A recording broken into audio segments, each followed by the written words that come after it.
someone, the gentleman who runs the JRE companion page, made a rap with ChatGPT.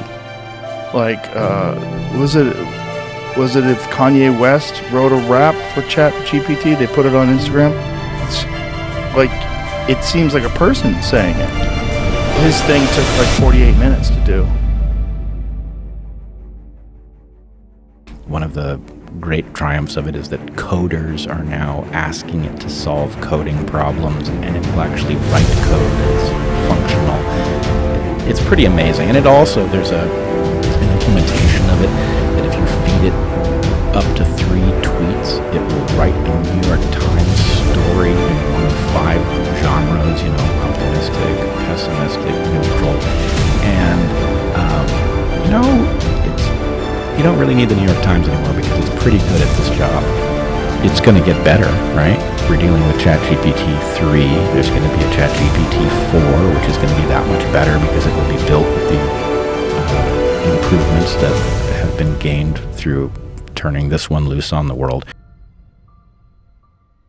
The comforting thing is that the way it's programmed, it doesn't know what it's saying. It doesn't matter that it convinces you that it's saying something and it means it, and that it seems like a creative entity. What it's doing is it is basically using a predictive model that has been trained on a huge data set of written language. If you become expert at operating this thing, at querying it, the ability to fake expertise is going to go through the roof.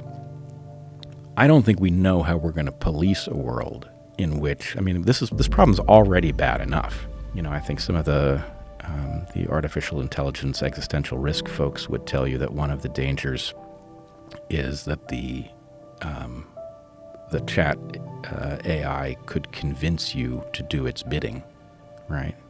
As you said, when you were looking at this, it felt like a person, right? And the point is, something that feels like a person can play on your emotions, right? Can that be used to cause a fail-safe to be removed? The other issue is the issue of competence. In a world where, you basically have, you have a Cyrano de Bergerac dystopia where everybody is using this thing behind the scenes in order to say things that are beyond their own capacity to articulate, right?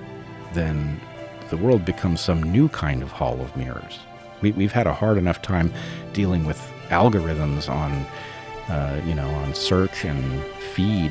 This is a whole next level of difficulty in knowing where you are and who you're talking to and what it means and what their motives are. And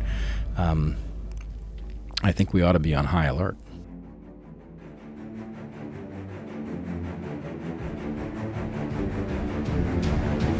It scares us because it's not us, but it is us. Well, because it's behaving exactly like us, but it doesn't have all the things that make a person. It doesn't have the biological vulnerabilities. It doesn't have the ability to actually sexually reproduce. It doesn't have emotions. It doesn't have all these different things that we like to think of. The soul, whatever that means, whatever that term actually means.